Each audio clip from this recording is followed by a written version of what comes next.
Bonjour et bienvenue sur le podcast One Thing in a French Day. Pendant les vacances, nous n'avons pas quitté la région parisienne. Pietro ne pouvait pas prendre de jour, alors nous sommes restés là. Mais nous avons bougé tout de même, pas question de rester enfermés à la maison. Je m'appelle Laetitia, je suis française, j'habite près de Paris et je vous raconte au travers de ce podcast un petit bout de ma journée. Abonnez-vous pour recevoir le texte du podcast ou plus, comme les notes, les tournures de phrases utiles, les conjugaisons ou subjonctifs ou encore les photos sur onethinginafrenchday.com.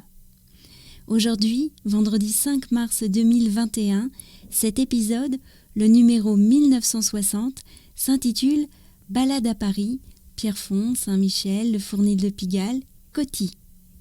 La semaine dernière, nous avons eu plusieurs jours de très beau temps avec des températures printanières. Le dimanche, nous en avons profité pour aller nous promener à Pierrefonds, près de Compiègne. C'est un village au milieu de la forêt avec un magnifique château de princesse posé sur une colline. Le château datait du Moyen-Âge. Abandonné, il a été réinventé au XIXe siècle par l'architecte Viollet-le-Duc. Dès que cet architecte est dans les parages, il faut toujours se demander à quel point il a transformé un édifice. Le parc autour du château était ouvert. Nous avons bien profité de la balade. Nous avons pique-niqué et je me suis même endormie au soleil. Dans la semaine, nous sommes bien sûr allés nous promener dans le quartier de Saint-Michel. Et puis, le jeudi, encore un jour de très beau temps, nous sommes partis à pied de Saint-Lazare pour aller acheter un goûter chez Mamiche.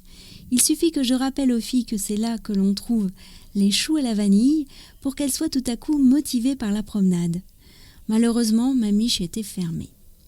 Mais nous avons trouvé sur notre chemin une autre boulangerie, le Fournil de Pigalle, où nous nous sommes régalés. Les filles ont pris des gaufres et des bugnes. Je me suis régalée d'un beau palmier croustillant et pas trop sucré. La vendeuse était très aimable et souriante. Ça aussi, ça compte. Nous avons continué en direction de la place de Clichy. Là, nous nous sommes rendus chez Coty, un petit magasin de décoration dans une petite rue calme. Mon frère nous avait offert pour Noël un bon à dépenser auprès de petits commerçants. Coty en faisait partie. La boutique est tenue par une souriante finlandaise qui fabrique des coussins, des trousses, des sacs à partir de tissus vintage qu'elle va chercher chaque été en Finlande.